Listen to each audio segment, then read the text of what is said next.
Nigel Farage asks Prince William to commit to Bafta awards after Gaza intervention.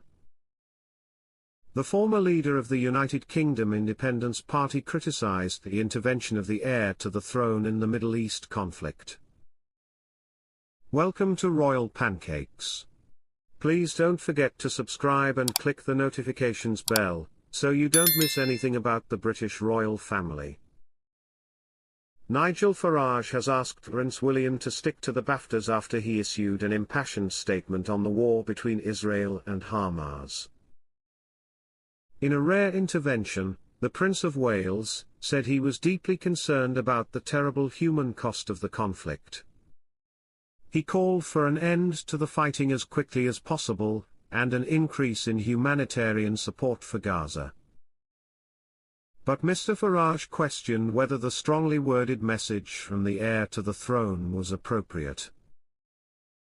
In a post on X, the former UKIP leader said, "I'm not sure our future king should do that. He should abide by the Bafta agreements." William, who is Bafta president and attended the awards ceremony last week, shared the statement before making visits to learn about the human suffering caused by conflict in the Middle East and the global rise in anti-Semitism. He said, "I remain deeply concerned about the terrible human cost of the conflict in the Middle East since the Hamas terrorist attack on October 7. Far too many have been killed.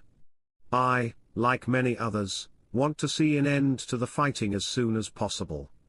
There is an urgent need to increase humanitarian support for Gaza. It is important that aid arrives and the hostages are released.